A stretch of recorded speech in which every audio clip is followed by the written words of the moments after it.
"You're not welcome at our Christmas party," my father said flatly over the phone. His voice was calm, almost casual, as though he were discussing whether not rejecting his own daughter. "It's for people who represent success, Claire, not whatever it is you're doing now." There was a faint clink of glass on his end, the background hum of laughter. My mother's softer tone followed, smooth as velvet, wrapping around a knife. "Sweetheart, it's a luxury event. We don't want you to feel out of place." I stared at the crimson invitation on my desk, embossed with gold letters that read, "Donovan Grand Annual Christmas Gala." Beneath the family crest in smaller type, it said, "Venue Astra Lux Grand Ballroom, 5th Avenue, New York." My ballroom. The snow outside my office window fell in slow spirals, the city lights painting silver reflections on the glass. From here, 52 floors up in the Astra Lux Tower, Manhattan looked quiet and almost kind. It was deceptive, the same way my family's voices could sound polite while slicing me open. I leaned back in my chair, my tone even. "Don't worry, Dad. I won't embarrass you." He let out a slow, satisfied exhale, a clear signal of his relief. "Good. You understand then?" I smiled at the irony he'd never catch. "Perfectly." When the line went dead, I let the silence linger. Only the low hum of the heating system filled the room. On the far wall hung the original sketch I'd drawn years ago, a hotel concept built on light comfort and human connection. Astra Lux Experience, Humanity and Luxury. The tagline glimmered faintly under the desk lamp, a quiet testament to everything they'd said I could never do. 7 years ago, I stood in my father's office holding that same sketch. Back then, he'd looked at it, then at me, as though I'd handed him a child's finger painting. "Hospitality isn't about emotion," he said. "It's about pedigree, about knowing the right people." "You don't have that, Claire. You're better suited for interior decorating." My brother Ethan laughed from the corner. "She just wants to be an entrepreneur." I remember the burn in my chest, the taste of humiliation and cold resolve. That night I packed a single suitcase, left the Donovan penthouse, and walked out into a Christmas storm. I stayed on a friend's couch in Brooklyn for months, sketching, planning, and coding in a tiny apartment that smelled of coffee and radiator heat. The day Astra Lux opened its first boutique hotel, a converted townhouse in Soho, I stood outside watching the first guests arrive, my breath turning to frost. No ribbon-cutting ceremony, no press, just a quiet victory. A soft chime pulled me back to the present. An email from my COO, Daniel Brooks. Subject: booking confirmation. Donovan Grand Christmas Gala. I clicked it open. They've confirmed their reservation for the 5th Avenue Ballroom under the name Empire Event Holdings. He'd written, "Do you want us to inform them who actually owns the venue?" I stared at the screen, a slow smile forming. "No," I typed back. "Let them have their party. We'll make sure it's perfect." The truth was, my father's empire wasn't really his anymore. Over the years, I'd quietly acquired shares of Donovan Group through shell companies and silent partnerships. What began as small equity trades had evolved into a full buyout executed through Astra Lux's holding company. The Donovans still operated their old hotels, but the land beneath their flagship properties now belonged to me. It was business. And then it became justice. My phone buzzed again.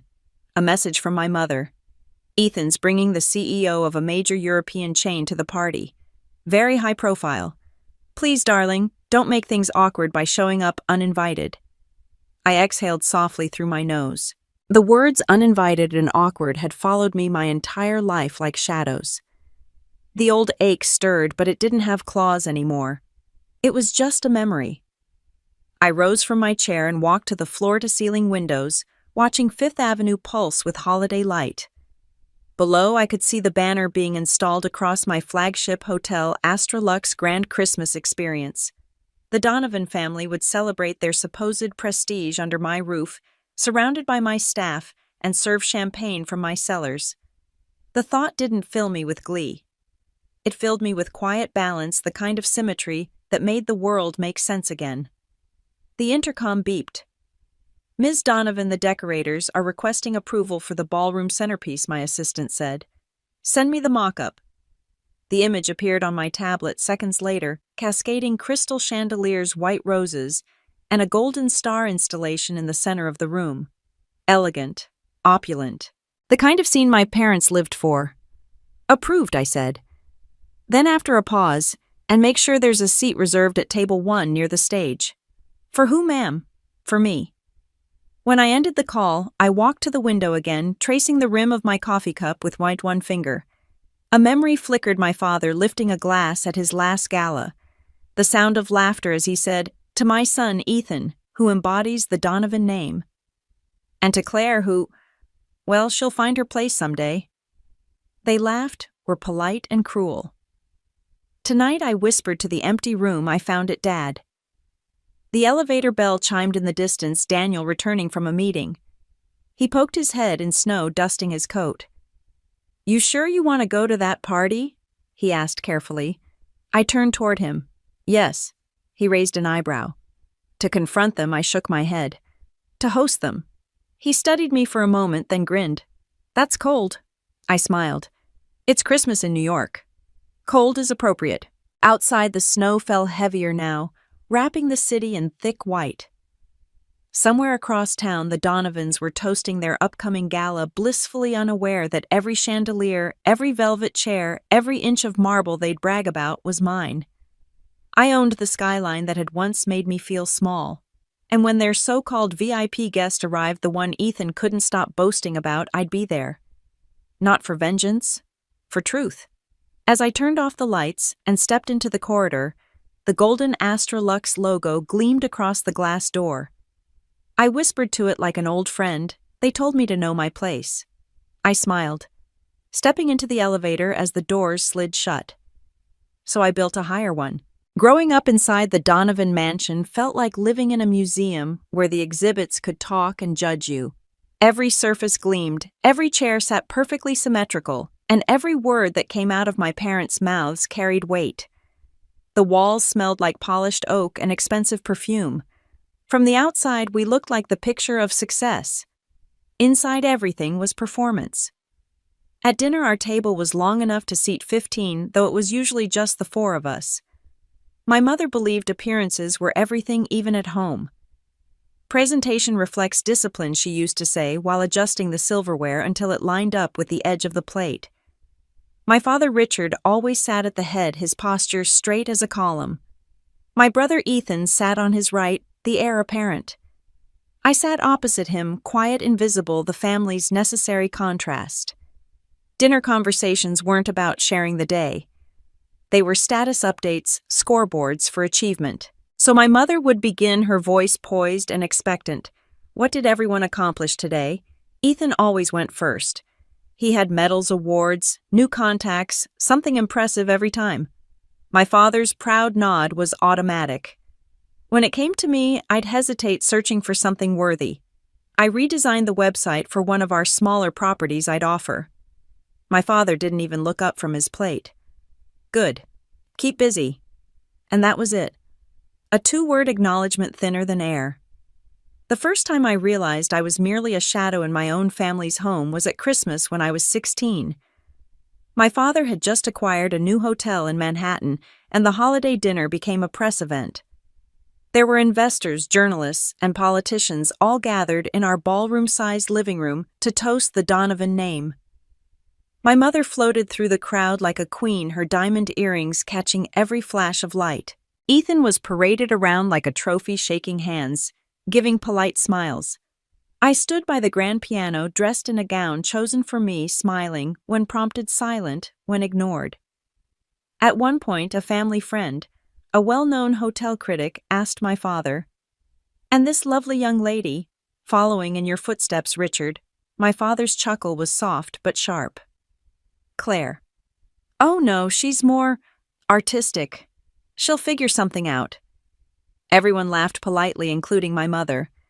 I smiled, pretending it didn't hurt, but I felt something harden inside me that night. I learned that humiliation didn't always come in screams. It could be delivered gently, wrapped in silk and social grace. Years later, when I started college, the pattern continued. I chose a business degree, hoping to prove I was serious about the family trade. But I spent most of my nights designing mock hotel layouts and writing code for a guest experience app I dreamed up. Ethan used to joke Claire's playing computer games again. My parents smiled along. When I graduated, my father offered me a training position at Donovan Grand Hotels, a glorified assistant job. I took it anyway, desperate for validation. I thought if I worked hard enough, he'd see me. But recognition was a currency they only spent on Ethan. My brother had a gift for taking credit in plain sight. I'd pitch an idea. He'd present it in a board meeting with minor adjustments. The last straw came during a conference in Boston. I designed a pilot program to personalize guest experiences using predictive data, an early version of what later became Astra Lux's foundation. The system impressed investors during testing, but when the presentation day arrived, Ethan delivered it. My father stood beside him on stage beaming. By the time I realized what had happened, it was too late. The press called it Ethan Donovan's breakthrough innovation. I confronted him afterward, my voice shaking. "You stole my work." He shrugged, unbothered. "I refined it. You should thank me. Dad would never have taken it seriously from you." Something inside me snapped. The humiliation that had built for years turned into clarity. I walked out of that conference, packed my things, and resigned the next morning. My father didn't try to stop me. His only words were, "If you can't handle competition, Claire, you'll never survive in business." That was the day I stopped being part of the Donovan family and started building something of my own. The years that followed were raw, messy, and beautiful. I worked every job in the hotel industry. No one in my family would touch night receptionist, concierge event, cleaner, assistant manager. I learned how people actually lived and what hospitality really meant. It wasn't a luxury. It was kind. It was remembering a guest's name, anticipating needs before they asked, making strangers feel seen. Everything my family's empire had forgotten. Still, those lessons came with humiliation of a different kind. There were nights I couldn't afford rent, nights I scrubbed floors until my hands bled. I wore the same suit to interviews until the fabric faded. But I also met people who believed in me, people who didn't care about the Donovan name. One of them was Margaret Hayes, a retired hotel manager who saw something in my blueprints when no one else did. "You have vision, Claire," she told me. "Not for marble floors or gold chandeliers, but for people. That's what true luxury is." With her mentorship and a small loan, I opened the first Astra Lux property in a converted brownstone on the Lower East Side. No investors, no family name, no safety net. Just willpower and borrowed furniture. I painted walls myself, answered the front desk phone, and checked guests in personally. The first night, when a young couple told me they'd never felt more welcome in their lives. I cried in the storage room. It wasn't glamorous, but it was mine. Years later, when Astra Lux expanded across the city, people started calling it the Heart in Hospitality. I didn't correct them. The name fit. Every hotel carried something the Donovans never understood soul. Still, I never forgot where I came from. The house that had never seen me still stood on the Upper East Side, its windows glowing like watchful eyes whenever I drove by.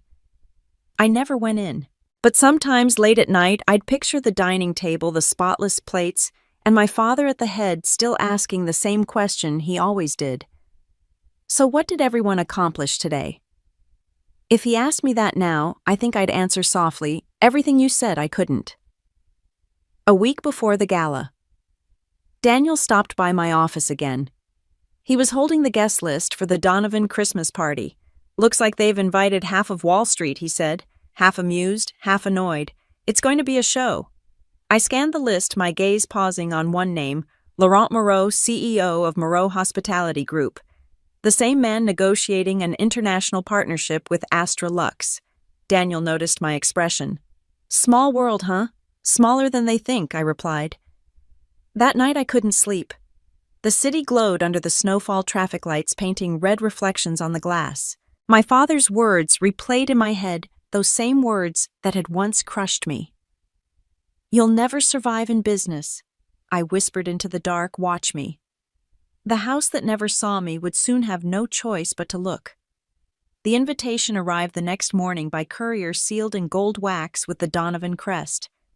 I stared at it for a long time before opening it. Inside the script shimmered elegantly across thick paper. You are cordially invited to the annual Donovan Grand Christmas Gala. Black tie. December 24th, 7 p.m., Donovan Grand Hotel, 5th Avenue Ballroom. The irony almost made me laugh. They were inviting me to my own ballroom without realizing it. It wasn't the first time I'd received one of their invitations by mistake. My name was still in the donor database for their foundation, probably because no one bothered to remove it. But this one felt different. It was deliberate. A test. A show of power disguised as politeness. I slipped the card back into its envelope and placed it on my desk. The snow outside had thickened, blanketing the city in white. For a brief moment, I considered ignoring it. I could stay in my penthouse, drink champagne, and watch the fireworks over Central Park while the Donovans paraded themselves in my ballroom. But the thought didn't sit right. Avoidance was what they expected. Silence was how they'd kept me small. When Daniel stepped into my office an hour later, coffee in hand, he took one look at the envelope and sighed. "You're actually going, aren't you?" "Of course," I said. He set the coffee down carefully as if bracing for impact. "Claire, you don't need to prove anything to them anymore. You've already won." "I know," I said softly. "That's exactly why I'm going." The week before the gala passed in a blur of meeting strategy calls and last-minute holiday chaos. Astra Lux was preparing to launch a global partnership with Moreau Hospitality Group. Laurent and I had spent months finalizing the deal, one that would expand our brand into Europe and Asia. Every major publication in the business world was waiting for the announcement.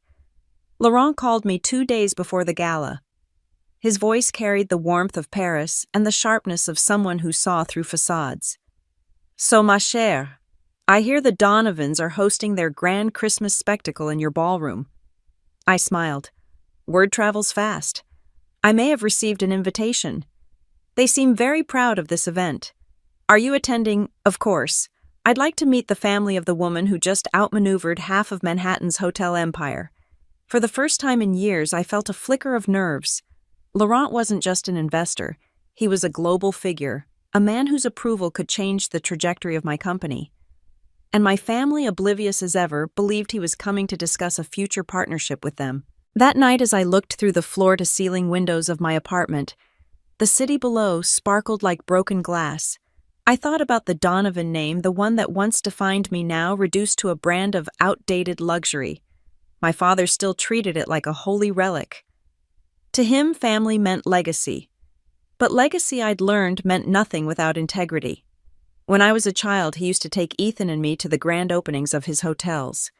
We'd stand in front of photographers as he cut red ribbons and delivered speeches about excellence, tradition, and vision. Back then, I used to believe him. I wanted to be like him, commanding, admired, unstoppable. But as I grew older, I realized he didn't build an empire out of passion. He built it out of ego. Every smile was a mask, every promise a transaction. There was one memory I could never erase. I must have been 10 or 11. A young server had accidentally spilled champagne on my mother's gown during one of those galas. My mother froze, horrified, but my father's expression turned cold and calculating. He didn't yell. He simply called security and had the woman escorted out in front of everyone. She was crying. My father turned to me afterward and said, "This is a lesson, Claire. Excellence means never making mistakes." For years, I carried that line like a curse. Every time I failed, I imagined him watching, disappointed. Every time I succeeded, I imagined him dismissing it. Now, standing in my apartment surrounded by silent proof of everything I'd built, I realized how wrong he'd been. Excellence wasn't perfection, it was persistence. And the woman he'd humiliated that night, she'd become one of Astra Lux's first hires. The morning of the gala. Manhattan was radiant. Snow sparkled on the rooftops, and the air carried that crisp electric charge that only came before Christmas. My stylist laid out options for the evening's sleek designer gowns in shades of gold, silver, and midnight blue. But I chose a black velvet dress, simple and timeless. Power didn't need glitter. It needed presence. Daniel tried one last time to talk me out of it. You could send a statement instead. A press release, maybe? I laughed. Daniel, this isn't a press event. It's a reckoning. He exhaled, defeated. Then at least promise me you'll keep it professional. I smiled faintly. I'm not going there to fight. I'm going there to be seen. By 6:30 that evening, I arrived at the Donovan Grand in a sleek black car. The entrance was lined with reporters, their flashes bouncing off the marble columns. My name wasn't on the guest list, but I didn't need it to be. The event was under Astra Lux management. My staff handled security, catering, and coordination. The moment I stepped inside, the atmosphere shifted. The chandeliers glittered like frozen stars, and the faint scent of pine and champagne hung in the air. I could hear the familiar murmur of high society laughter, clinking glasses, calculated charm. My father's voice cut through it all, loud, commanding, practiced. He stood near the stage, shaking hands with Laurent Moreau himself. Ethan hovered beside him, basking in borrowed light. My mother watched proudly from a distance, diamonds catching every flash. No one noticed me at first. That was fine. Ghosts rarely make noise when they enter a room. I walked through the crowd, each step deliberate, heels tapping softly against marble. A few people turned to look, unsure whether to greet me or not. I could feel the weight of recognition hovering, uncertain. When I reached the champagne bar, I caught my reflection in the mirror behind it. For a moment, I didn't see the girl who once begged her father to believe in her. I saw the woman who'd built her own empire from the ground up. Ethan spotted me first. His smile faltered. Claire. What are you doing here? I turned slowly, holding his gaze. Enjoying the party. You weren't invited. Funny, I said, glancing around. I could say the same. Before he could respond, Laurent turned from my father and spotted me. His face broke into a warm smile as he approached. Claire, there you are. I was hoping you'd make it. My father's expression froze mid-sentence. You two know each other. Laurent extended his hand toward me. Not him. Know her? She's the reason I'm here. The cameras flashed. Conversations faltered. And in that split second, I saw at the exact moment my father realized he no longer controlled the story. The ghosts of the Donovan name were finally meeting the living proof of what he'd tried to bury. I lifted my glass slightly, eyes steady on his. Merry Christmas, Dad. The first thing I noticed was the silence. A silence so heavy it pressed against the crystal chandeliers, smothering the music mid-note. Every eye in the ballroom turned toward me. The uninvited daughter standing just a few feet from the man who had once erased me from his world. Laurent Moreau's handshake lingered in the air between us, his French accent cutting through the frozen tension. I didn't realize this was your family's celebration, Claire, he said lightly, a glimmer of amusement in his eyes. You should have told me. My father blinked, his expression tightening into a mask of composure. He was a man trained to perform under pressure, but I could see the calculation flickering behind his eyes. You two know each other. Professionally? He asked, voice clipped. Laurent smiled. Of course. Astra Lux and Moreau Hospitality have been in partnership discussions for nearly a year. Claire here is one of the most brilliant leaders I've met. The word leader hit the room like a gunshot. Ethan's jaw clenched. My mother's champagne flute trembled slightly in her hand. My father's color drained a shade paler, but he recovered with a stiff laugh. Ah, yes, the boutique hotels. Impressive, I'm sure. Laurent tilted his head, sensing the strain. Boutique, I'd say visionary. Astra Lux is redefining luxury hospitality. Our merger will create the largest privately held hotel group in the world. The murmur that followed was almost symphonic. Guests turned to each other in hushed awe, eyes darting between my father and me. Every socialite, investor, and journalist in the room had just realized there was a story unfolding in real time, one that no press release could contain. I let my gaze travel across the ballroom. The place was magnificent, just as I'd designed it, towering white florals, gold accents, the faint scent of pine and jasmine. It was everything my father prized: perfection, grandeur, control. The irony that he stood here, humiliated under my chandeliers, wasn't lost on me. My mother was the first to move. She approached with that trained grace she'd perfected over decades of high society dinners. "Claire," she said softly. Her tone practiced, "You should have told us you'd be attending. We would have made proper arrangements." I smiled measured. "You told me I wasn't welcome." Her lips parted, but no words came. Around us, the music resumed at half volume, an awkward attempt by the band to fill the space. Ethan's stepped-in voice, low but sharp. "What game are you playing, Claire? Trying to embarrass us?" I turned to him slowly. "You don't need my help for that." His nostrils flared. "Don't forget whose name you're using." "Funny," I said, leaning in just enough for him to feel the weight of every syllable. "You're standing in my hotel, Ethan. Maybe you should remember whose name is on the deed." He froze. "What are you talking about?" Before I could answer, Laurent chuckled, unaware, or perhaps perfectly aware of the chaos he'd ignited. "Your family must be proud, Claire, to have raised such a formidable woman." My father's laugh came out brittle. "Pride, of course. We're always proud of our children." "Then why didn't you tell me she was your daughter?" Laurent asked, genuinely curious. The air fractured again. My father's composure cracked for a fraction of a second, barely noticeable to anyone else, but I saw it. "It must have slipped my mind," he said finally. I could almost hear the collective intake of breath around us. Slipped my mind. The daughter he'd banished. The CEO he'd dismissed. The irony was almost poetic. Laurent looked between us, understanding dawning. "Ah, family complications," he said diplomatically. "Every great dynasty has them." He turned back to me, his smile returning. "I'll see you at the meeting tomorrow." "Yes, of course," I said. "We'll finalize the announcement then." As he walked away, the conversations in the ballroom resumed, cautious at first, then swelling like a current that couldn't be contained. I could feel the whispers brushing against me.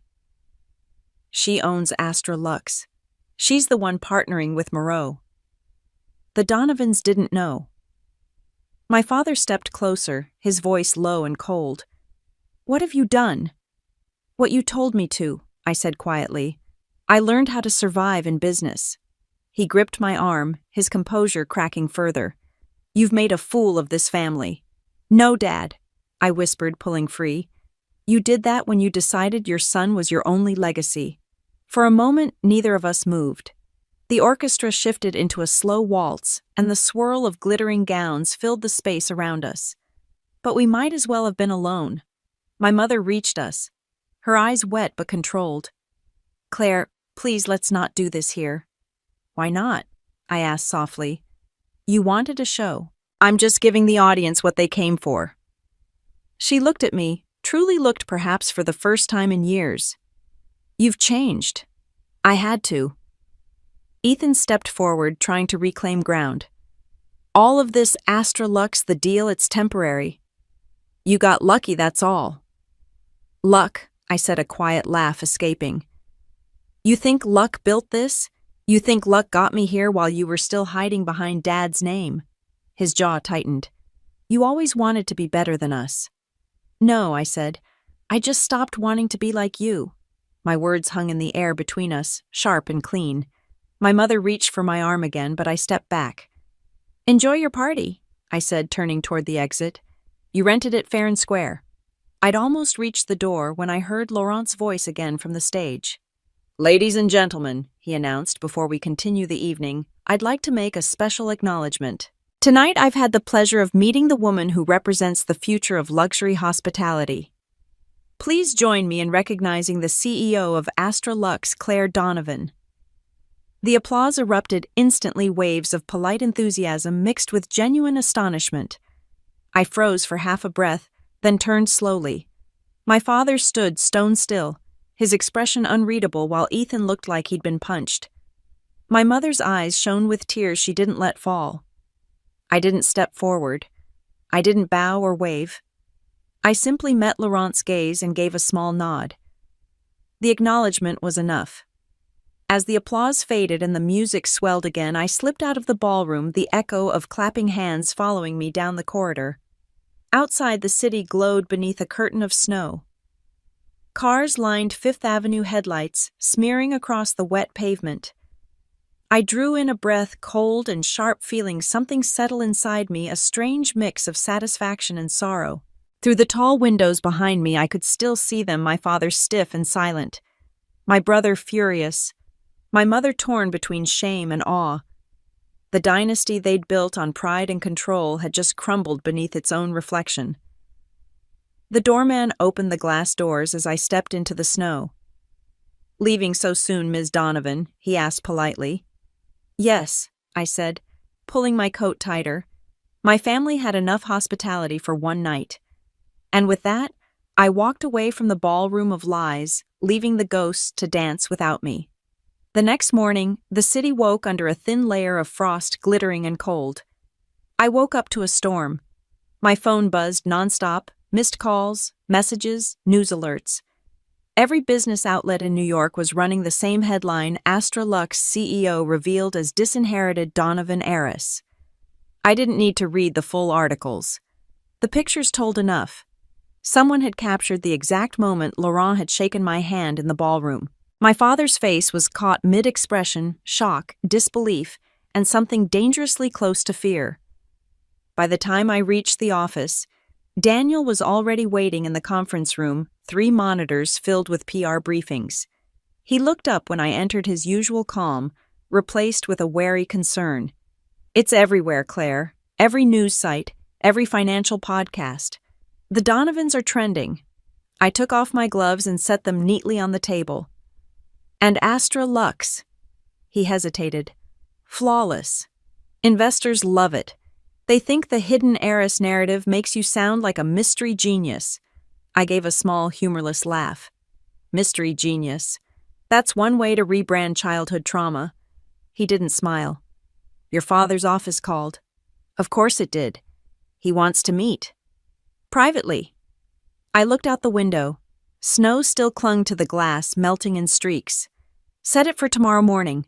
Here, not there." Daniel nodded, though I could see the question in his eyes. Why give him the satisfaction? Because sometimes the most satisfying revenge is letting the guilty come to your ground. The day passed in flashes of meetings and interviews. Every question sounded the same, wrapped in polite curiosity. Why had I hidden my identity?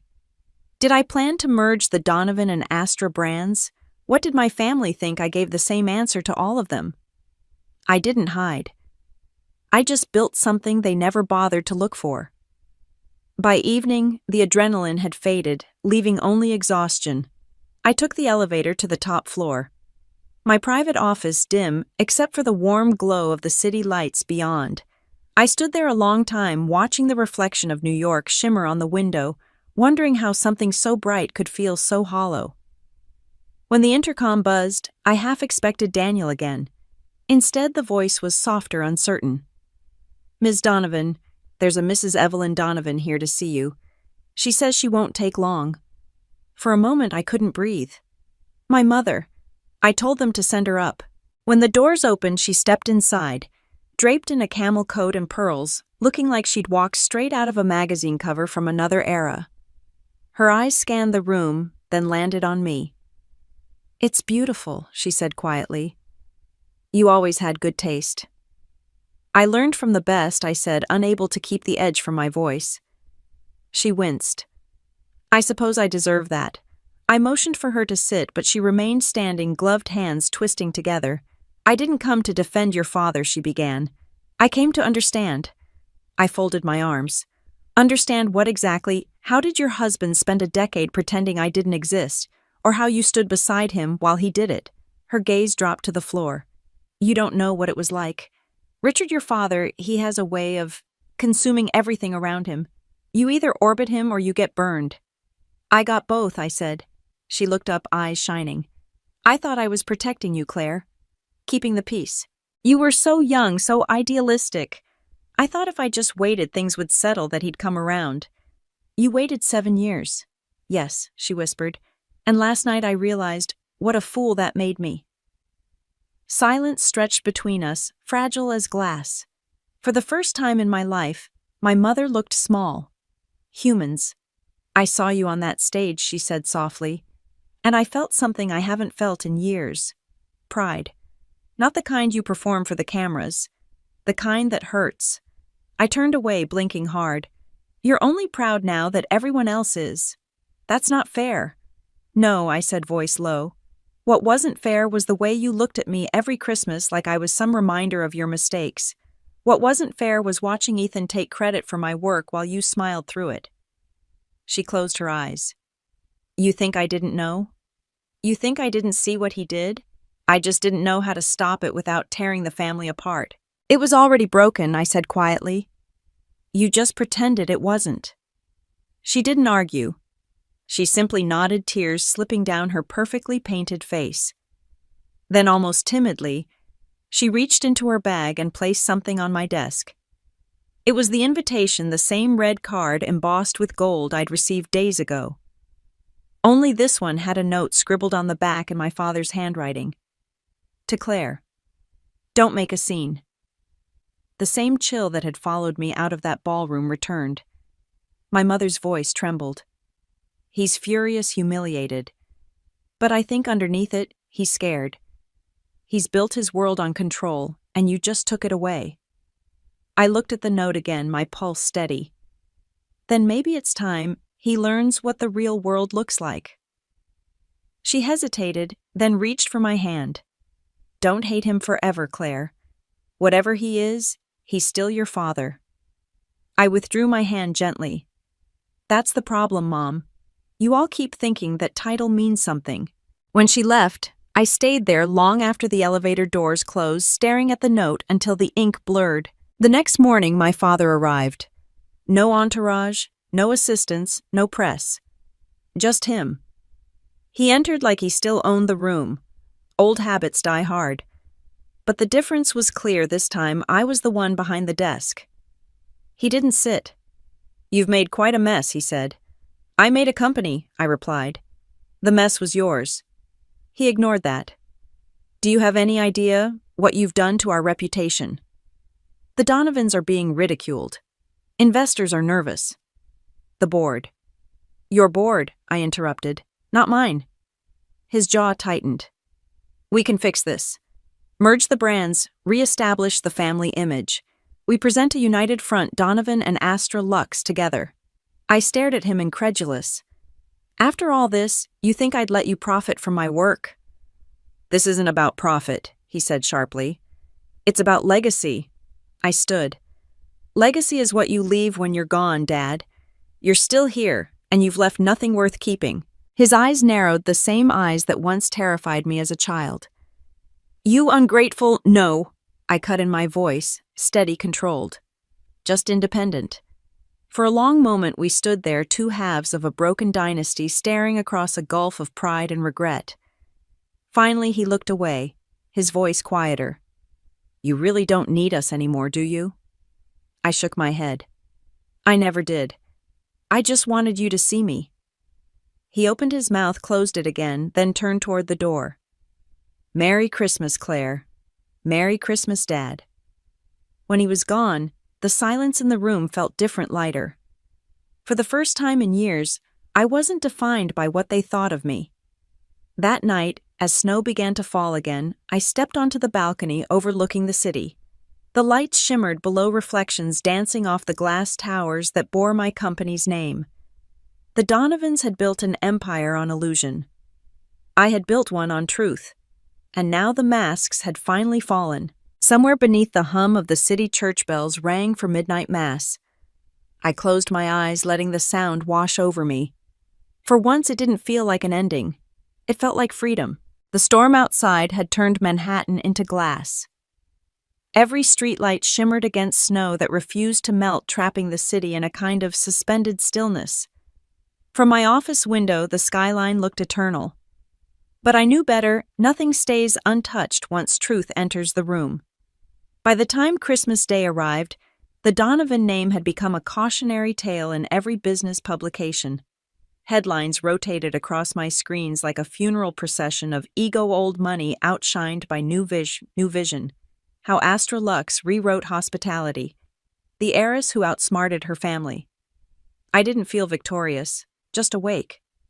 Daniel walked in without knocking, a mug of coffee in one hand and a stack of newspapers in the other. You're trending again, he said. I gave him a tired smile. For the right reasons or the usual ones? Both, he said, setting the papers down. You're being called everything from a genius strategist to a cold-blooded prodigy. Apparently, revenge makes great PR. I took the coffee, savoring the warmth. People always romanticize revenge when they're not the ones who had to live through it. He hesitated before speaking again. Your brother called. Twice. I raised an eyebrow. Really, what does he want to meet? Says it's important. I stared into my coffee. The image of Ethan from the gala flickered in my mind, his jaw tight, his pride cracking in public. It wasn't just embarrassment that night. It was a realization. For the first time, he'd seen me as someone who didn't orbit him. Set it up, I said finally. Tomorrow morning. When Daniel left, the silence in the room was absolute. I stood by the window watching the city lights blur together beneath the settling snow. I had everything I had fought for: recognition, success, independence. Yet in that towering office, I realized victory often came dressed in profound loneliness.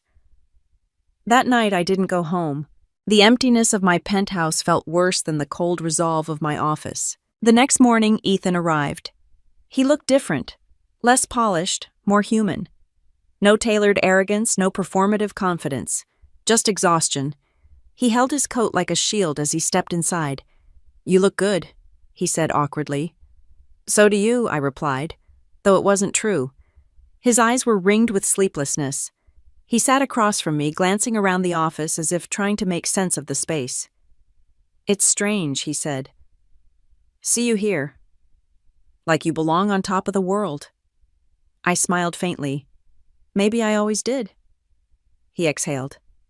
Dad's furious. But you know that. I assumed, I said. He thinks you humiliated him on purpose. I didn't need to. The truth did that for me. He didn't argue. For once, he didn't have the energy to. Instead, he leaned forward, elbows on his knees. You know, when we were kids, I used to think you were the lucky one. I blinked. Lucky you confuse absence with freedom, Ethan. Being invisible isn't luck. It's a slow erasure. He looked down at his hands, silent for a moment. I knew what Dad did to you was wrong. The way he dismissed you, ignored your ideas. But I liked being the favorite. I liked being seen. I didn't want to give that up. His honesty caught me off guard. You still haven't, I said softly. He nodded. Maybe not. But that night when Laurent called you the CEO, when everyone turned, I realized something. I didn't want to be like him anymore. It was quiet after that. The kind of silence that carried weight, not tension. For the first time since we were children, I saw him not as my rival, but as a boy who'd grown up chasing approval that never satisfied him. He cleared his throat. Dad's losing contracts. The board's panicking. He wants to sell part of the company. I arched an eyebrow. And you're here to convince me to buy it? He shook his head. No. I'm here to ask you to let him fall. I studied him, surprised by the words. You want him to fail? I want him to learn, he said quietly. You did. I did. Maybe it's his turn. It took me a moment to process that. The man who once mocked me for dreaming was now the one asking me to let the empire collapse. I didn't know if it was growth or surrender. Maybe both. Do you think he'll ever apologize? I asked. Ethan gave a small, tired smile. Dad doesn't apologize. But maybe he'll understand what it feels like to be powerless. That's close enough. He stood, then smoothing his coat, preparing to leave. You're not coming to Christmas dinner, are you? I shook my head.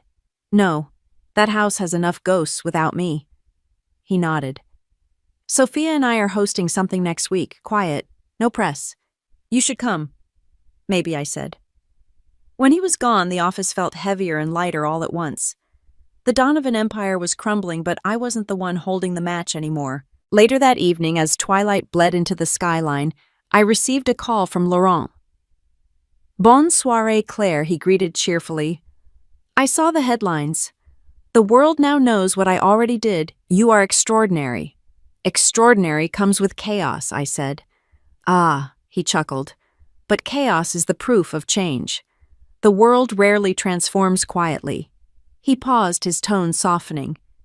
Have you decided on the next step for Astrolux expansion? I said. But not just buildings.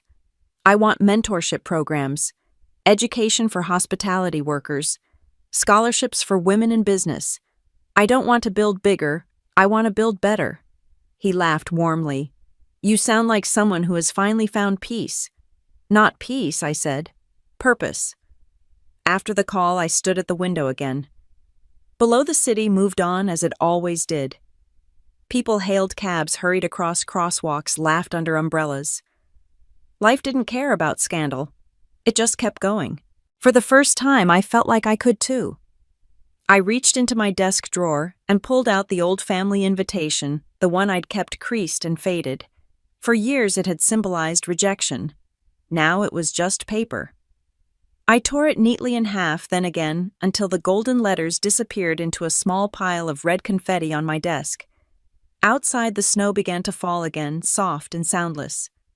I pressed my hand against the cold glass, watching it melt into my palm. The past couldn't touch me anymore. The truth had already done its work. Tomorrow, the world would still be talking. But tonight, for the first time in years, I wasn't. I was simply breathing no mask, no weight, no fear. The Donovan Empire might have been built on ambition, but Astrolux was built on grace. And in the quiet of that winter night, I finally understood the difference. The news broke 2 days later. Donovan Grand Holdings had filed for emergency restructuring. The empire that once defined New York luxury, the one my father had ruled with iron precision, was unraveling headline by headline. By noon, my phone buzzed with alerts from every business outlet in the country. The fall of Donovan Grand. Old hospitality titan faces. Crisis after investor exodus. Industry. Shaken by Astrolux's rise. I didn't need to read the full stories. I knew exactly what had happened. When truth exposes power, power rarely survives the daylight. Daniel entered my office holding a printed report. It's official. The Donovans are looking for emergency buyers. Their European investors just pulled out. I nodded, eyes still fixed on the city outside. And the hotel's bleeding money. Occupancy's down 30%. Their management contracts are collapsing one by one. Ethan, still there, trying to stabilize things. But your father won't let him make any real changes. I turned away from the window. Then he's going to lose everything. Daniel hesitated. Claire, you could buy them out. Take the Donovan name, the properties, everything. And this. The thought hung in the air, heavy and tempting. It was poetic justice, the kind you only dream about. The daughter he exiled returning as his savior or his executioner. But the truth was, I didn't want his kingdom. I had already won the only thing that mattered, my freedom. I shook my head. No. Let it fall. Some legacies deserve to end. Daniel studied me carefully. That's not revenge talking, no, I said quietly. That's closure. When I sat back, closing my eyes, I thought of that triumph I had chased for years. I thought I would feel vindicated, a queen on the ruins of their ego. Instead, I just felt the crushing hollowness of a finished fight. Success without inner peace was indeed just another kind of gilded prison. My phone vibrated again. This time it wasn't the media. It was Ethan. I almost ignored it. Then I saw the text, Dad's in trouble. Come if you can. He won't listen to anyone else. I read it twice then, a third time. Trouble. The word felt too small for the man who'd built his entire life on control. But something in Ethan's tone, strained, almost desperate, told me it wasn't a manipulation. I grabbed my coat and left. The Donovan penthouse was the same as I remembered, grand, sterile, suffocating. The air smelled faintly of cigars and old leather, as if the walls themselves refused to let go of history. Ethan opened the door before I could knock twice. He looked worse than before, dark circles under his eyes, his once perfect suit rumpled. Thanks for coming, he said. I almost didn't. I know. He stepped aside. He's in the study. The last time I'd stood in that room, I was 26, clutching a resignation letter and holding back tears while my father told me I was wasting my life. Now the air felt different. The power was gone. He sat behind his massive mahogany desk, staring at a stack of papers. The world's most self-assured man looked suddenly fragile gray at the temples, eyes rimmed with fatigue. "Claire," he said without looking up, "I assume you've come to enjoy the view." I stayed by the door. "Ethan said you needed help." He laughed, but it was a bitter sound. "Help from you." The woman who humiliated me in front of half of New York Truth isn't humiliation, Dad. It's exposure. He slammed his hand on the desk. "You think you're better than me?" "No," I said calmly.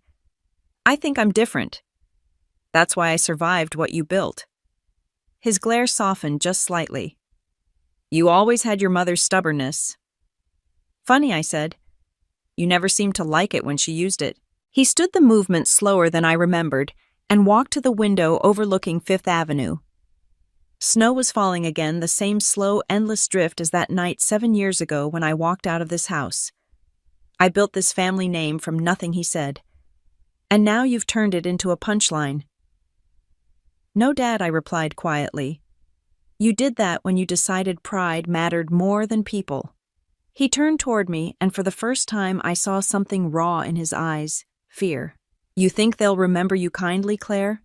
The press, the investors, they'll love you until they find someone new. Then you'll be the one they devour." "Maybe," I said, "but at least I'll know who I am when they do." The silence stretched. Then, unexpectedly, his shoulders sagged. "You really built it yourself, didn't you?" "Yes. No investors from our network, no favors, no family money, nothing but a laptop and a woman who believed in me." He nodded slowly, eyes distant. "I never thought you'd make it. I know." He looked at me then, not as a daughter, not as an adversary, but as a stranger who'd finally earned his attention. "You did well. It took you 20 years to see it, but I'll take it."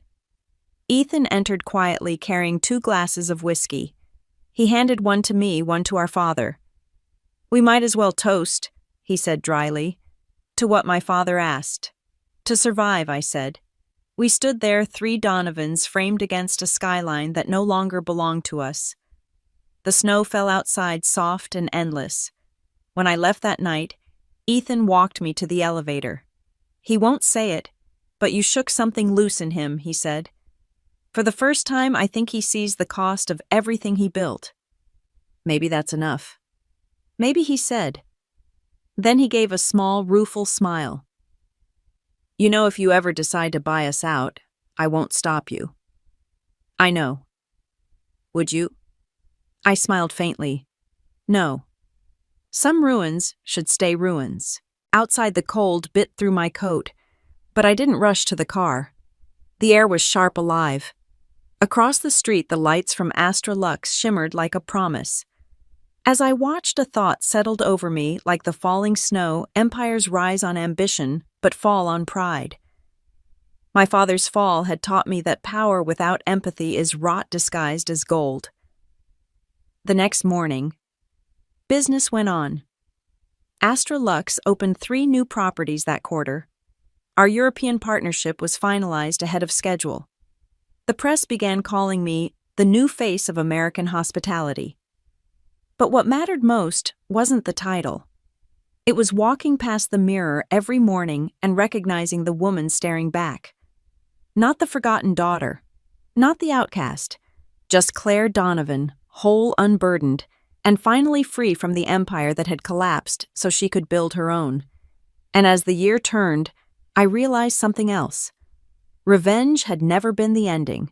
It had only ever been the doorway to something far more powerful: rebirth. It had been 6 weeks since the Donovan collapse made its final descent through the headlines. The press had moved on to fresher scandals, leaving behind only fragments of what used to be an empire. But I hadn't set foot inside the Fifth Avenue mansion since that night until now. Snow was melting in slushy streaks along the curb when I stepped out of the car. The house looked smaller somehow, stripped of its intimidation. The bronze gates stood half open, as if even they had stopped guarding what no longer needed protection. Ethan met me at the door. He wore a simple sweater instead of a suit, and for the first time in my life, his smile looked real. "You came," he said. "You said Mom asked for me." "She did," he said quietly, glancing behind him. "She's in the conservatory. It's not easy for her right now." The air inside the house felt colder than the street outside. The portraits of our ancestors, those stiff, unsmiling Donovans who had built their wealth on hotels and pride, seemed to stare down at me with faded disapproval. I didn't care anymore. My mother was by the window tending to a cluster of dying poinsettias. Her pearls were gone. So was her composure. She looked up when she heard my footsteps and smiled with a fragility I'd never seen before. "Claire." For a long moment, neither of us spoke. Then she crossed the room and took my hands in hers. "You look at peace." "I'm getting there," I said. She nodded, her voice trembling slightly. "Your father's not well. His heart, the stress. It's taken a toll. He's at the cabin in the Catskills now, away from everything." "And you?" I asked. "I stayed," she said simply. "Someone had to close the house. And I needed to talk to you." Her gaze drifted to the family crest carved above the fireplace, 2 lions clutching a crown. "You were right about everything you know. The legacy, the pride. We thought we were preserving something noble. But all we really did was preserve our own blindness." It was strange hearing my mother speak this way. The woman who once measured worth by dinner invitations and family names now sounded like someone entirely new. "I read every article about Astra Lux," she continued. "I watched your interviews. You spoke with such grace, Claire. Not anger, not revenge. Just truth." I smiled faintly. "It took a long time to get there." "I can see that." She reached into her pocket and unfolded a small velvet pouch. "I want you to have this." Inside was my grandmother's sapphire pendant, the same one my mother wore at every Donovan gala, the same one I'd once asked to borrow when I was 16 and been told I hadn't earned yet. "I can't take this," I said automatically. "You can," she said firmly, "because it doesn't mean what it used to. It's not a symbol of family pride anymore. It's a reminder that you built something worthy without needing our approval." The sapphire glinted in the afternoon light, deep and ocean blue. For the first time, it didn't feel heavy with history. It felt like closure. We spent the next hour talking not about the company or the scandal, but about the years we'd lost. About birthdays, missed holidays, ruined silences that grew too wide to cross. My mother listened, really listened as I spoke. When tears slipped down her cheek, she didn't hide them behind politeness. "I thought being a good mother meant defending the family," she said softly. "But I see now it means defending the people inside it." The truth landed between us like a confession and a promise. When I left the mansion, the air outside smelled faintly of rain. Ethan was waiting on the steps, hands in his pockets. "How'd it go?" "Better than I expected," I said. "She's different now. I think losing everything woke her up." "Maybe it had to," I said. He looked at me thoughtfully. "Do you ever think about what's next for you, I mean? Astra Lux can run itself. You could retire tomorrow if you wanted." "Retire," I laughed softly. "I'm 33, Ethan. I've barely started." He smiled. "You sound like Dad." Then I've clearly said something wrong. We both laughed, a sound that used to be impossible between us. "I'm proud of you, Claire," he said after a moment. "Not just for what you built, but for not letting it turn you bitter." "I had help," I said. "Good people. Daniel, my team. Even you in your own weird way. Don't get sentimental," he said, grinning. "It's unsettling." When I got back to my apartment that evening, the city was glowing under a low golden dusk. I set the sapphire pendant on my desk next to a framed photo of my first hotel, the one I'd renovated when Astra Lux was just a dream, and I was still afraid of failing. The photo reminded me where I came from. The pendant reminded me how far I'd come. Later that night, I received an email from a foundation I'd spoken with months ago.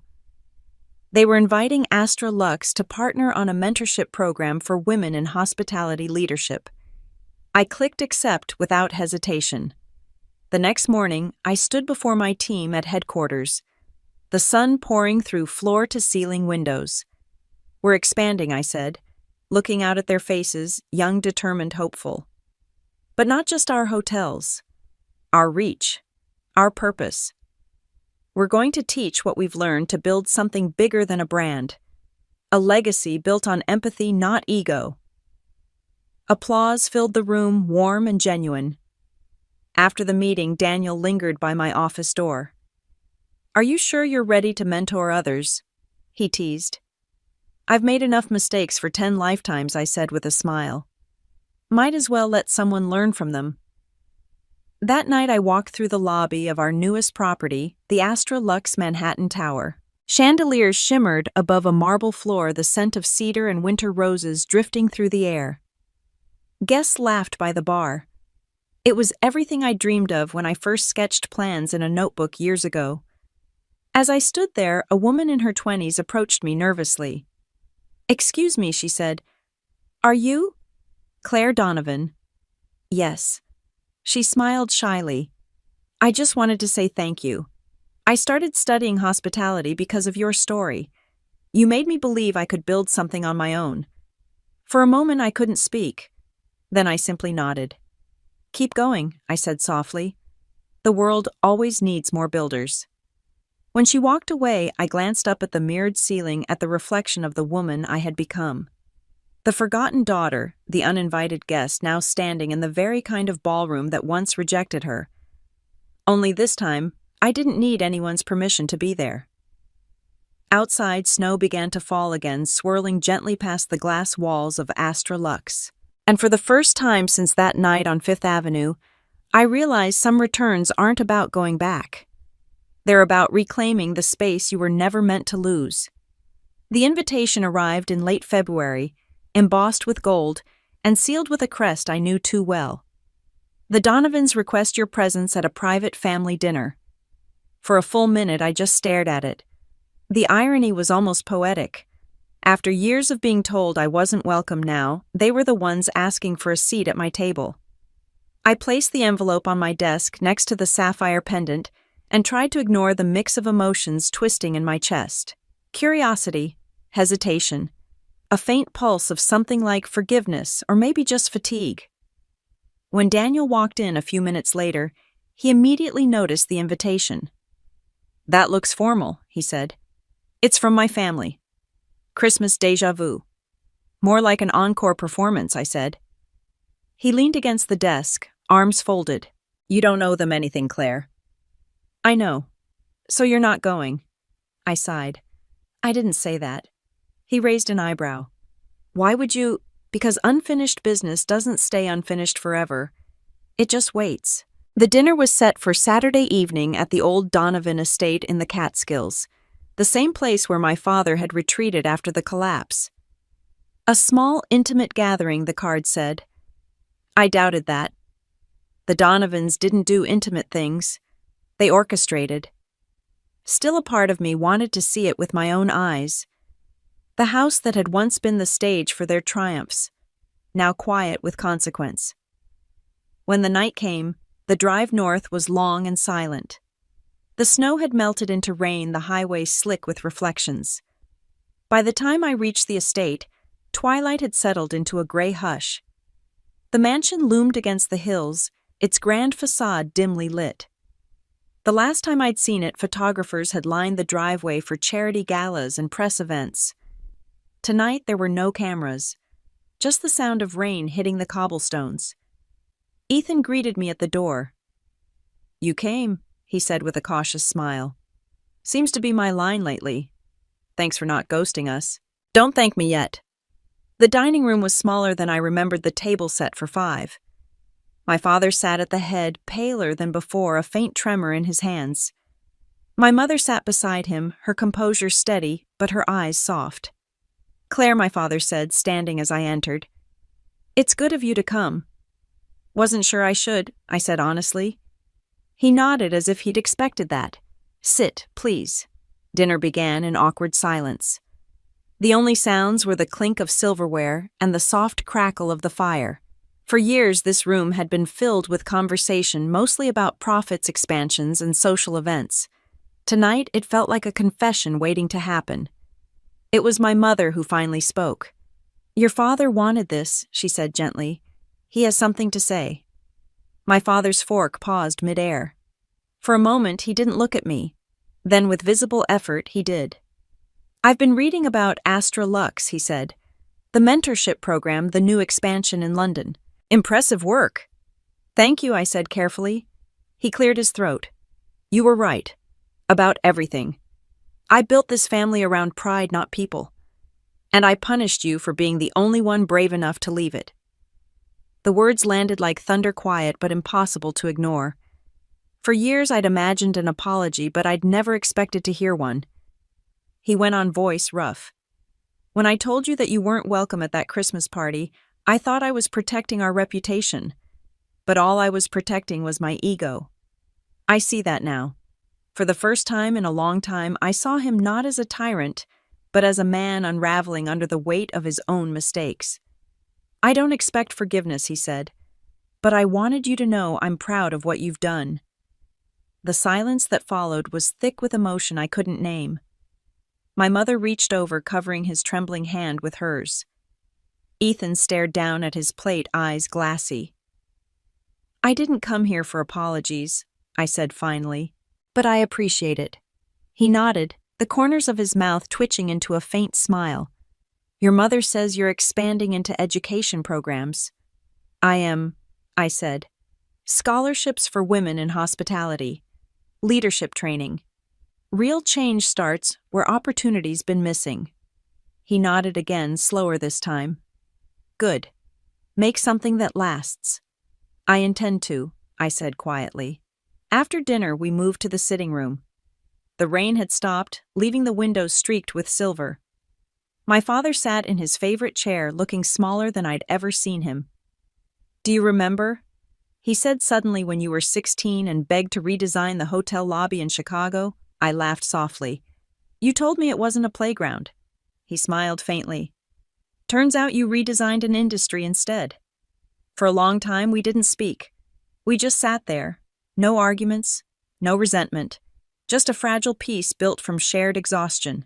When I finally stood to leave, my father reached for my hand. You've built something beautiful, he said. Don't let the world harden you. I squeezed his hand gently. I already tried. I didn't let it. Outside, the night was clear. The rain had washed away the grime, leaving the air crisp and cold. Ethan walked me to the car, his coat collar turned up against the wind. He meant every word he said. I know, I replied. He's not the same man he was. Neither am I. Ethan smiled. That's a good thing. As I drove away, the mansion lights faded. But the silence in the car wasn't empty. It was the quiet of a debt paid, a peace I hadn't realized I was still waiting for. When I got home, I poured a glass of wine and stood by the window watching the city lights shimmer. The world below buzzed with energy, young people chasing dreams, the hum of ambition everywhere. My father's empire had fallen, but in its place, something purer had grown. A new generation, a new way of doing business, a new understanding of what legacy meant. It wasn't about power anymore. It was about impact. I opened my laptop and pulled up Astra Lux's newest mentorship roster, 50 young women from around the world, each with a story, each with a dream. As I read through their applications, I felt something deep and certain settle inside me. For the first time, my family's name no longer defined me. My work did. And maybe that was the real inheritance I'd been meant to claim all along. The first warm wind of spring swept through Manhattan the night of the Astra Lux Foundation Gala. The city sparkled as if it had been reborn. For the first time, the event wasn't about luxury, it was about legacy. I stood backstage at the Plaza Grand Ballroom, watching the final preparations unfold. The chandeliers glowed like constellations. The scent of white roses filled the air, and every seat in the room carried a name that once would have overlooked me. Tonight, they were here to honor me. Daniel walked up behind me, adjusting his tie. Are you ready for this? I smiled faintly. I thought I was. Now I'm not so sure. He handed me a small cue card. Your keynote. 10 minutes. Remember, you built this moment. I looked out through the velvet curtain. Guests from every corner of the hospitality industry had gathered: executives, investors, city officials, journalists, and in the front row, my parents. My mother looked radiant but subdued, her usual confidence tempered by quiet pride. My father sat beside her, thinner but stronger, his hand resting lightly on hers. It struck me then how life had a way of humbling even the proudest hearts. When the MC announced my name, the applause rose like a wave. I stepped into the light. The cameras flashed, the murmurs quieted, and for a moment I just stood there, 33 years old, the girl who'd once been told she wasn't welcome at her own family's party, now standing in a ballroom that bore the Astra Lux crest. "Good evening," I began, my voice steady. When I started Astra Lux 8 years ago, I didn't have investors or connections or even a clear path. What I had was a belief that hospitality could be more than service. It could be human. A hush fell over the room. I caught my father's gaze in the crowd, steady, unflinching. "I grew up surrounded by luxury," I continued. "But luxury means nothing without empathy. You can't buy dignity. You can't inherit compassion. You have to build them brick by brick, choice by choice." Behind me, a large screen lit up with images: Astra Lux employees teaching workshops, students in our mentorship programs, families receiving housing through our charitable wing. Real people, real stories. "This isn't just a business," I said, my voice warming. "It's proof that kindness can scale, that integrity can thrive, that women can lead industries once closed to them." Applause broke out, first polite, then thunderous. My throat tightened. I wasn't the girl seeking approval anymore. I was the woman giving permission to others and finally to myself. When the ceremony ended, people crowded the stage, shaking my hand, congratulating me.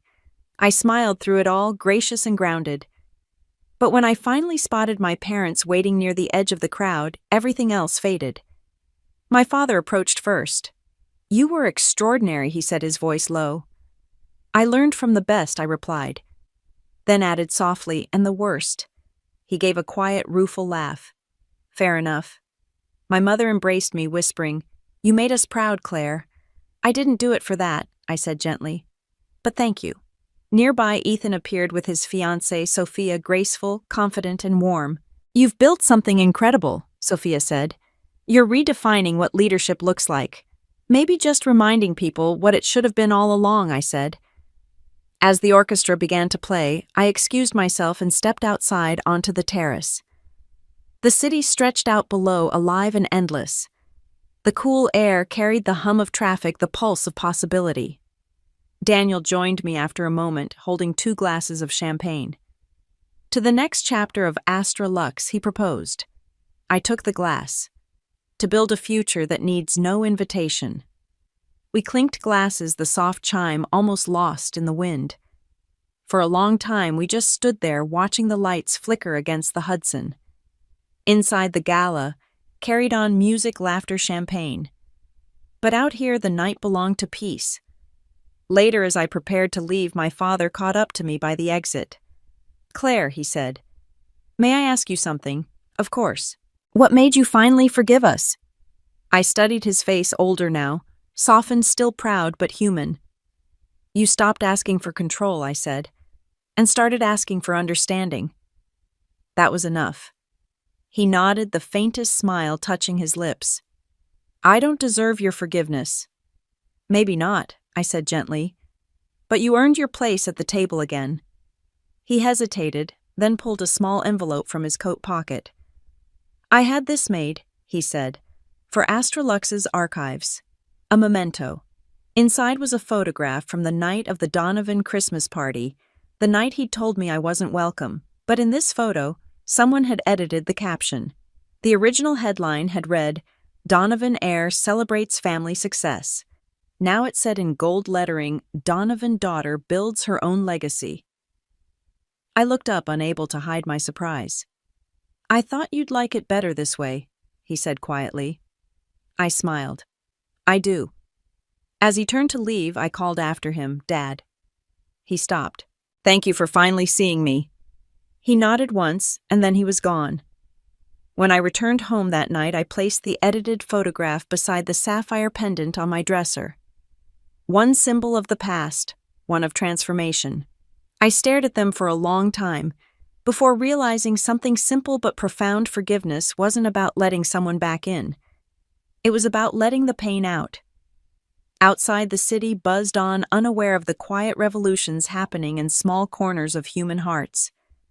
As I drew the curtains and turned off the light, I whispered to the woman I used to be, the one who stood outside the ballroom in the snow, unwanted and unseen, "You made it home." And for the first time in my life, that word home didn't belong to a family, a building, or a name. It belonged to me. The letter arrived on a quiet Sunday morning in early April, tucked neatly between business contracts and handwritten thank you notes from scholarship recipients. The envelope was ivory, sealed with a dark red wax crest I hadn't seen since childhood. My father's handwriting was unmistakable, sharp, deliberate, elegant in its control. For a moment I considered not opening it. The wounds had healed, but scars still twinged when touched. Yet something about the weight of the envelope felt final, as if it carried not another demand or justification, but an ending. Inside was a short note written with the same precision that once ruled boardrooms. "Claire, by the time you read this, I'll be in Zurich, finalizing the liquidation of what's left of Donovan Grand. The board wanted to fight, but I'm done fighting ghosts. You were right, it's time to let things end. I've left something for you in the safe at the Fifth Avenue house. No obligations, no conditions. Only the truth. Richard." I folded the letter and sat back in my chair, staring out at the skyline. Zurich. Liquidation. For a man like my father, closing a company wasn't just financial, it was existential. He'd built Donovan Grand as an extension of himself. Ending it meant accepting mortality in every sense of the word. Daniel walked in a few minutes later, his usual steady calm filling the room. "You look like someone just dropped a ghost in your inbox." "You're not far off," I said, handing him the letter. He read it quietly, then set it down. "Are you going to check the safe?" I hesitated. Part of me thinks it's another power play, and the other part, I want to believe it's peaceful. By late afternoon, I was standing once again in the mansion on Fifth Avenue. The air was thick with dust and memory. Sunlight slanted through the tall windows, catching on the chandelier that had once gleamed over charity galas and holiday dinners. The study smelled the same old leather, tobacco, and history. The safe was hidden behind a framed oil painting of my grandfather, the same place it had always been. I entered the code from muscle memory, my mother's birthday. Inside wasn't money or deeds or anything resembling the trophies my father once valued. There was only a small black box and a single photograph. The photo showed the two of us, me at 8 years old, sitting on the edge of his desk, clutching a half-finished drawing of a hotel lobby. He was smiling. Not the polished public smile he wore for clients, but something softer, unguarded. Inside the box was a flash drive and a folded document. I plugged the drive into my laptop. A video began to play. My father sat at his old desk, the same one I was standing beside now. He looked older, tired, but his eyes, those same commanding eyes that used to freeze entire boardrooms, were different. "If you're watching this," he began, "then I've already done what I should have done years ago. Let go." He took a deep breath. "You once asked me why I hated your independence. I didn't. I feared it. You were everything I wasn't: uncompromising, visionary, willing to start from nothing. I built my success on other people's shoulders.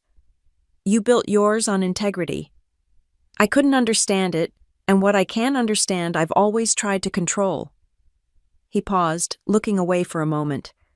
"I told myself I was protecting you, but the truth is I was protecting myself from irrelevance." My throat tightened. I'd spent years craving his validation, and now here it was, too late but real.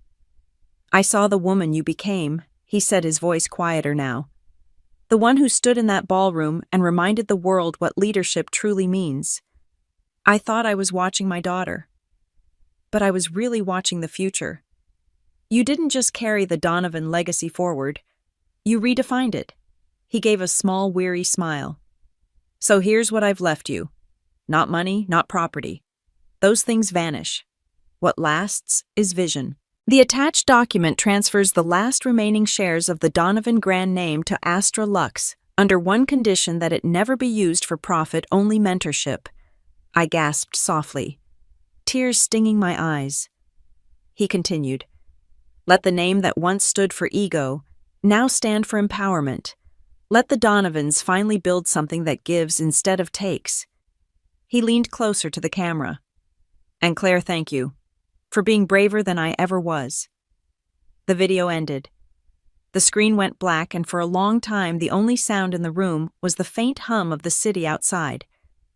When I finally unfolded the document, I saw the legal transfer, his signature clean and deliberate beneath a simple line that read, "All remaining Donovan assets to be converted into the Donovan Foundation subsidiary of Astra Lux." I didn't realize I was crying until a tear hit the paper. Later that evening, as the sun dipped behind the skyline, I walked the length of the empty hallway toward the front doors. Every step echoed like a heartbeat.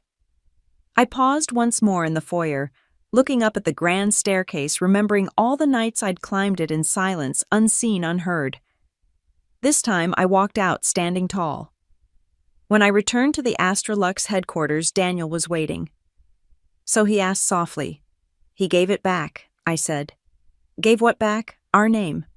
But in a way that finally means something." He studied me. "Are you going to use it?" "I'm going to honor it," I said. "The Donovan Foundation launches this summer. Grants mentorships, education.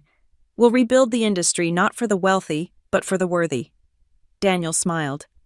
"Sounds like something you would do." Something he couldn't. That night I sat by my window overlooking the city, the flash drive beside me, the skyline shimmering like a promise. I thought about how strange forgiveness is not a single act, but the quiet, persistent grace of rewriting a history you didn't erase. I found grace where bitterness used to live. Outside, the city lights flickered, and somewhere far away church bells marked the hour. The same sound I'd once heard on a night filled with humiliation and snow. Only now the bells didn't toll for endings. They rang for continuation. Legacy, after all, isn't about what you leave behind.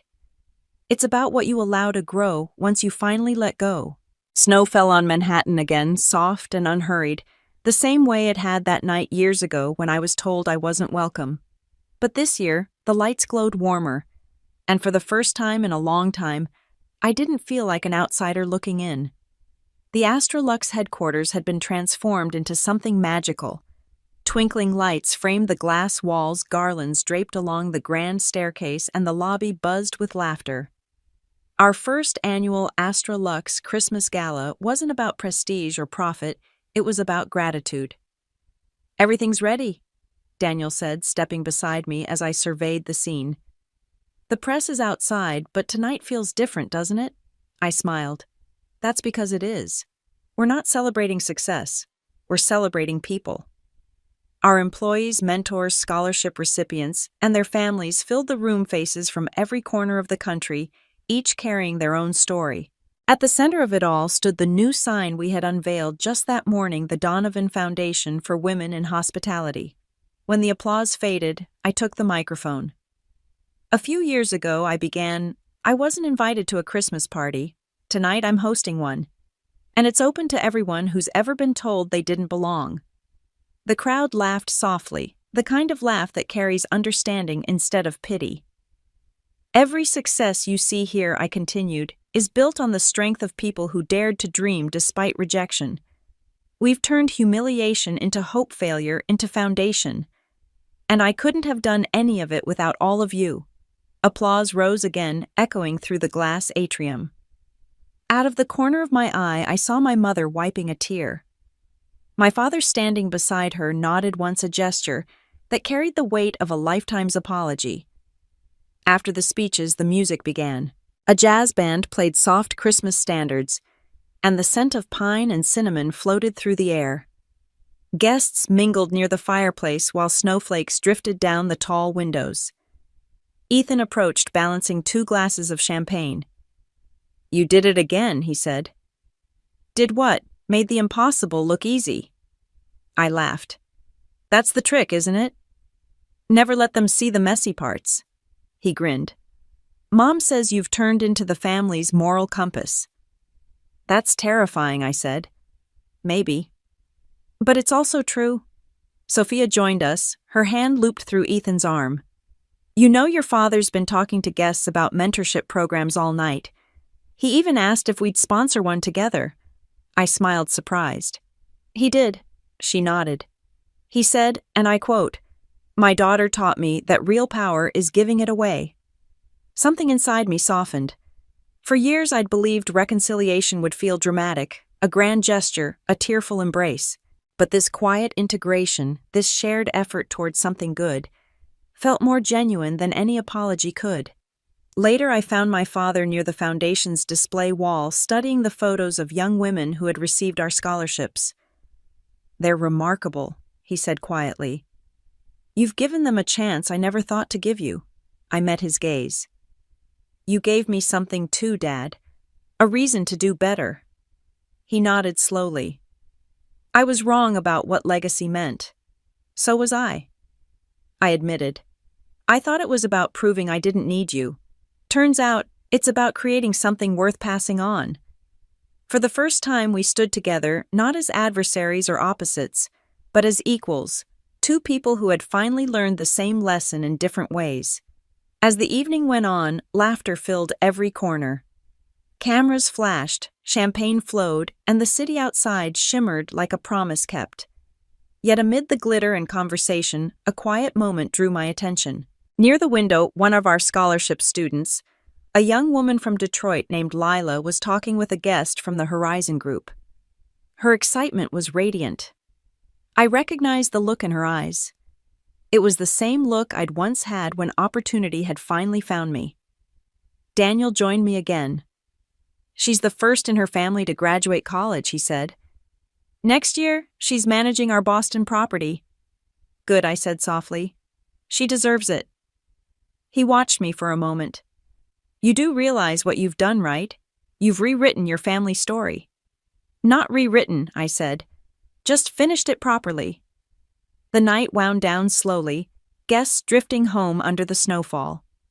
My family stayed until the end, helping staff clear tables, laughing with employees, staying human in a way we never used to. When the last guests had left and the music faded, I stood alone in the center of the ballroom. The lights dimmed, leaving only the glow of the tree. It was tall and silver, decorated with glass ornaments engraved with words chosen by our team Integrity. Empathy, courage, legacy. I ran my fingers along one ornament that read, home. For a long time, that word had meant rejection, absence, longing.